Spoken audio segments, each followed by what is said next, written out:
జాతరలు, ఉత్సవాలు, తీర్థాలు ఆంధ్రప్రదేశ్ సంస్కృతి సంప్రదాయాలకు అద్దం పడతాయి. కోనసీమ జిల్లా జగ్గన్న తోటలో జరిగే ప్రబల తీర్థాన్ని రాష్ట్ర పండుగగా ప్రభుత్వం గుర్తించింది. తొలిసారి అధికారికంగా నిర్వహించిన ప్రబల తీర్థం ఉత్సవాలు అంగరంగ వైభవంగా జరిగాయి. 450 సంవత్సరాల చరిత్ర కలిగిన ప్రబల తీర్థం ఉత్సవాలను తిలకించేందుకు పెద్ద సంఖ్యలో ప్రజలు తరలివచ్చారు.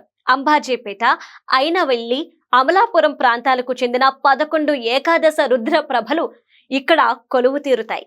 ప్రతి గ్రామంలో ఊరేగింపు నిర్వహించి జగ్గన్న తోటలోని తీర్థానికి తీసుకొస్తారు. ప్రతి సంవత్సరం సంక్రాంతి తర్వాత వచ్చే కనుమ పండుగ రోజు ఉదయం నుంచి సాయంత్రం వరకు ప్రభలు కొలువు తీరుతాయి.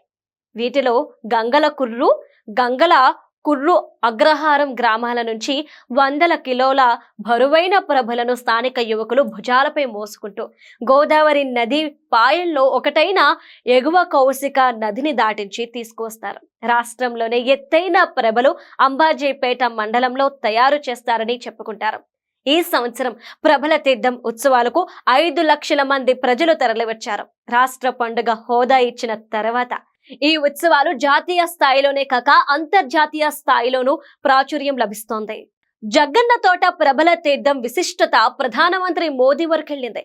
గంగలకుర్రు అగ్రహారానికి చెందిన శివకేశవ యూత్ సభ్యులు 2020లో ఈ ఉత్సవాల గురించి తెలియజేస్తూ ప్రధాని మోదీకి లేఖ రాశారు.